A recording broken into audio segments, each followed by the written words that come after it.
Hello and welcome back to Montreux for your continued coverage here of the third day of the Montreux Volley Masters.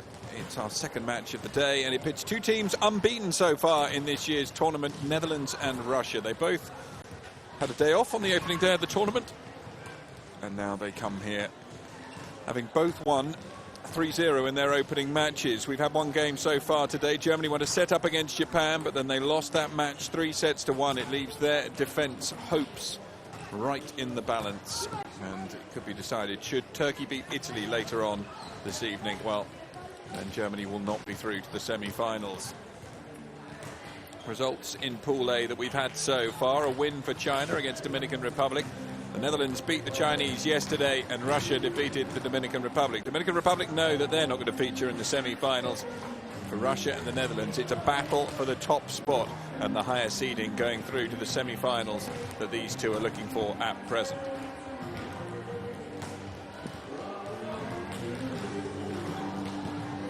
Both teams boast strong squads that they've brought here to Montreux.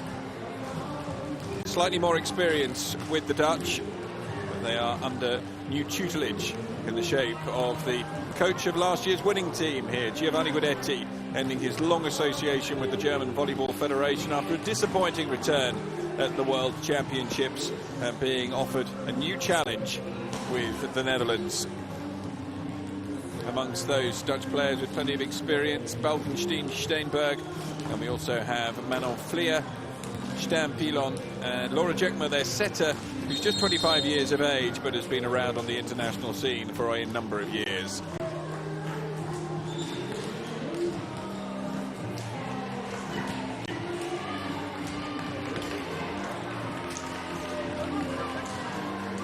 Plenty of energy.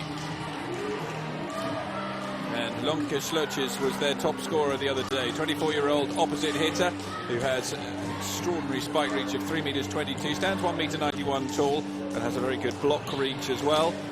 She had a very good outing the other day when the Dutch came up against their opening opponents in the shape of China. Slutjes with 20 spikes, and she also managed a block and an ace for 22 points in the match. The Russians came up against a different proposition when they took on Dominican Republic, and it was a very competitive match for long stretches. The Russians just managed to edge each of those sets. Their skipper Matienko is their most experienced player, but Zarashko and Malkova lend plenty of experience in spite of their inferior years. Top scorer in their last game was Anastasia Babkina.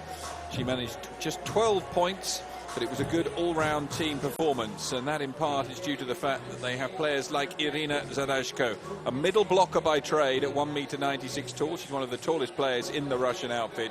However, she is able to spike, block and serve pretty well as well, and as a consequence she ended up with 10 points in the match, which is a decent return from a middle blocker, the same as Irina Voronkova, a wing spiker in her team.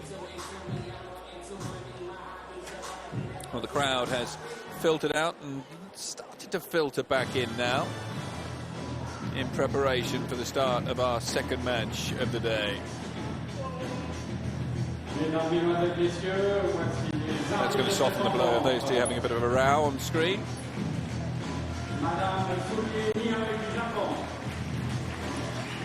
Being introduced now to our referees. First referee on our left, Myoi Sumi of Japan, and Daniele Rabisarda of Italy.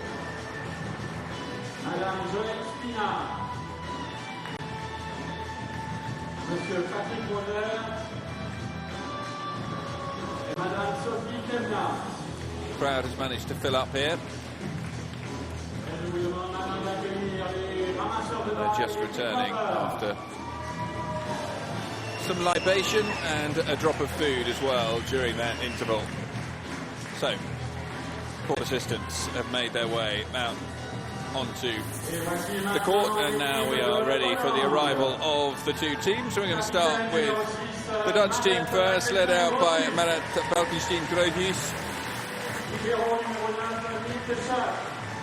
Mirta Schut has been named as their libero for this match. And now they're joined by Femke Stoltenberg, Yvonne Bellion, Celeste Black, Robin de Cruyff, who's named in the squad, is up in the stands because he's not allowed to take a place down on the sidelines during the match itself. Kitta Steenbergen had a great game, as did Judith Peterson in that opening match. Lunka Sledges was the top scorer though, and Weiss had a decent contribution. Manon Fleer, a veteran of some of the best clubs in the world. Laura Jekma, Debbie Stampilon, Uda Lundqvist and Nicole Kutas, the other players making their way out. All members of this Dutch squad that come here with real intentions of success. Pour la Russie, capitaine numéro 11, Anna Madienko. Anna Madienko, first down on the court to lead the Russians.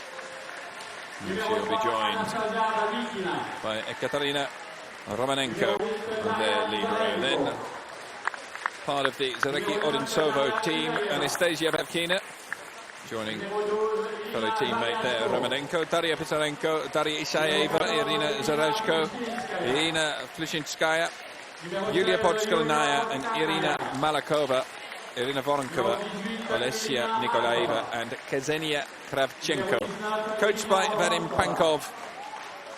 The dawn of a new age for the Russians. Disappointing at the World Championships, disappointing at the Olympics in 2012.